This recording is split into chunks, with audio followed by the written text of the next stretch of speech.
What makes a good video essay? A video essay.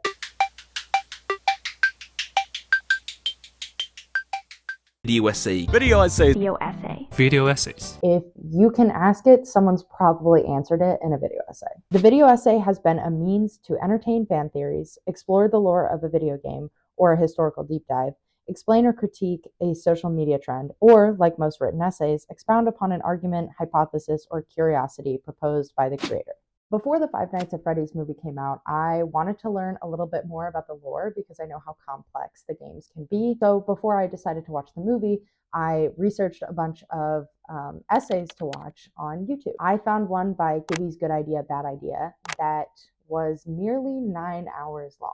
I'm not kidding. It was literally almost 9 hours. I watched the whole thing. No, what y'all laughing at? I watched it in a bunch of different segments over a couple of days, usually about 2 hours each chunk. It's been stuck in my head how I was able to not only watch a full 9 hour long video, but how I was able to stay interested in doing so the whole time. I know for the most part, documentaries aren't the most interesting genre to most people. And until recently, video essays weren't even considered documentaries, although the format leans very closely to one. And honestly, this whole thing has got me thinking about how people in general, just kind of our culture has been kind of putting this out there that people have shortened attention spans and aren't interested in learning anymore. They're just taking in content and content and content and not getting anywhere from it. Because of the success of video essays, I can firmly say that can't be the truth.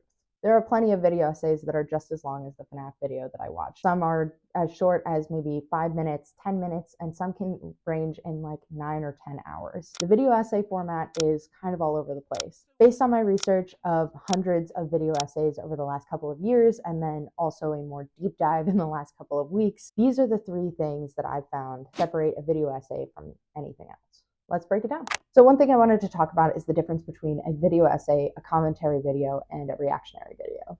I think it's important to define a video essay very clearly because the line can be very blurry. I don't know if you've seen a lot of commentary videos, reactionary videos, video essays. There are certain formats that are very obviously a video essay, but there are also kind of in-betweens. Where I personally draw the line is when a video seems to be making a definitive point. There's something that they want the audience to understand by the end of the video. That's the power of the video essay. Its basic premise, whether the video is a mini explainer or explores a 40-minute hypothesis, requires the creator to, at the very least, do their research. This often leads to personal disclaimers and summaries of alternative opinions or perspectives, which is very different from the more self-centered reaction videos and storytime clickbait side of YouTube. In my opinion, a video essay has a very clear point that they're trying to make, and they support it with well-researched content. Writing that doesn't suck. So we know a good video essay is trying to make a point, but how do they make that point in a compelling way? In my opinion, one part of making a compelling video is writing a compelling script.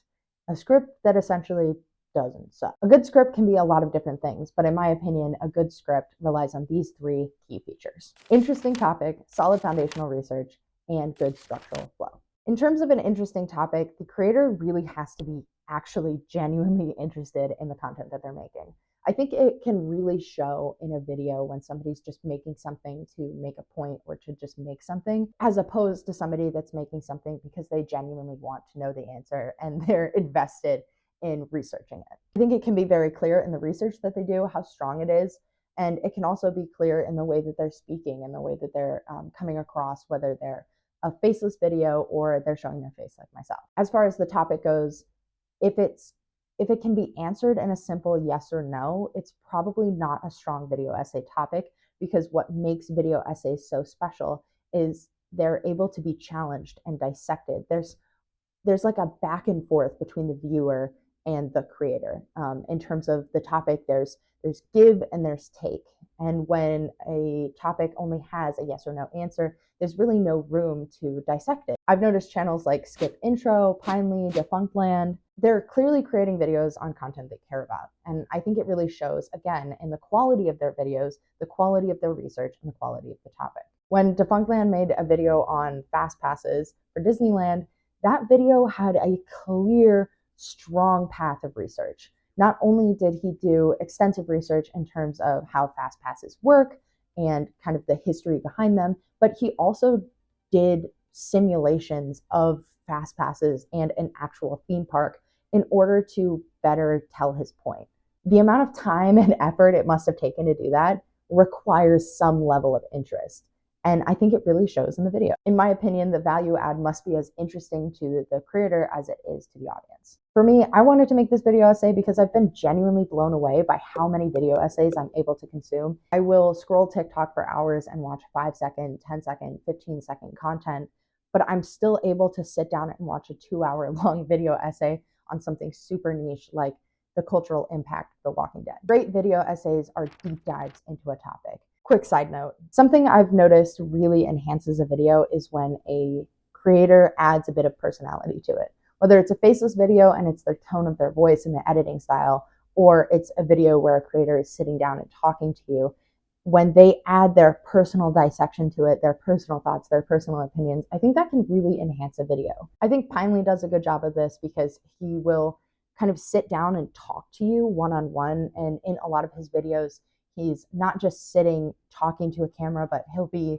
on the staircase having an intimate conversation with you about a topic, and he'll enhance his background to really draw you in and make you feel part of the experience. Separate from just the topic and the research, another thing that really makes a great video essay is a strong outline. A good video is able to carry a viewer from point A to point B in an interesting way. Good video essays treat their audience with respect and assume that they have the knowledge and the ability to follow and understand their video. In short, I wanted something that gave the impression that I, the passive viewer, was smart.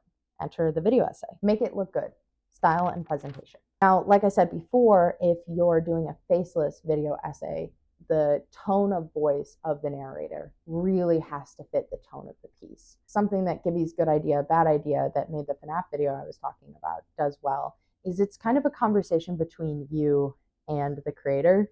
And while he is just sitting at his desk, there's something that feels intimate about it. Like it feels like you're on a FaceTime with a friend.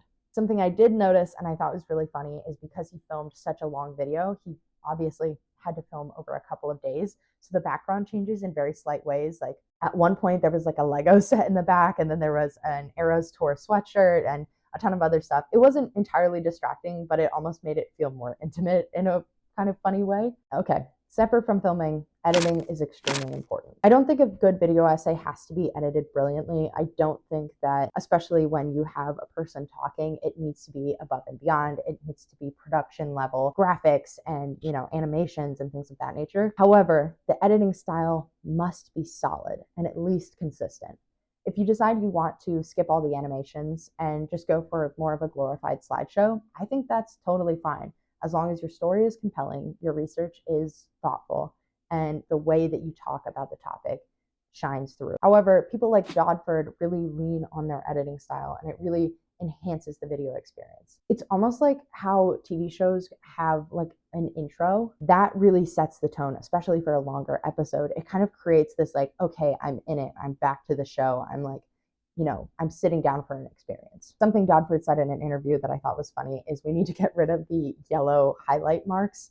It's something that's kind of all over, especially the more high production value video essays. There's a certain editing format where, Vox uses it. It's this kind of scrapbook style animation. There are key staples to a video essay that kind of lend themselves to a documentary format. Whereas some, like I said, are more of a sit down and kind of chat with you, less of a production heavy, editing heavy kind of video. However the creator writes the script and however it's performed, it's giving a certain level of personality. Conclusion. This genre is heavily saturated. There are big budget productions putting in the work, and there are people just sitting in their living room filming on an iPhone. But the people who really come out on top are the people that are able to tell a compelling story. If you're looking for a video essay and you can't find it on a topic you're looking for, maybe you should make it yourself. If you did like this video, please comment and subscribe. I'm going to be making more of these over the next couple of weeks, deep diving in different types of topics.